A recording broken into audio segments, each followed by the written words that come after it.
Hello అండి. Welcome to my channel. చిక్కుడుగాయని ఎప్పుడూ ఒకే విధంగా కాకుండా ఇలా డిఫరెంట్‌గా చేసుకోండి. ఎంతో టేస్టీగా చాలా బాగుంటుంది.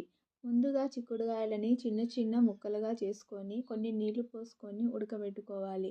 అలాగే కొన్ని పచ్చిమిర్చీలు అందులో కొంచెం ఉప్పు వేసుకొని మిక్సీ పట్టుకోవాలి. ఉడికించిన చిక్కుడుగాయలను పక్కకు పెట్టుకొని ప్యాన్ తీసుకొని అందులో కొంచెం ఆయిల్ వేసుకొని అందులో కొంచెం ఉల్లి ఆకు, ఎల్లి ఆకు, అలాగే కొంచెం మెంతి ఆకు వేసుకోవాలి. అలాగే అందులో కొన్ని ఆవాలు వేసుకొని ముందుగా ఉడకబెట్టి పెట్టుకున్న చిక్కుడుగాయలను వేసి కలుపుకోవాలి. కొద్దిసేపు అయ్యాక అందులో మిక్సీ పట్టుకున్న పచ్చిమిర్చి కారం కూడా వేసుకొని బాగా కలుపుకోవాలి. అలాగే కొద్దిసేపు మూత పెట్టి ఉంచాలి.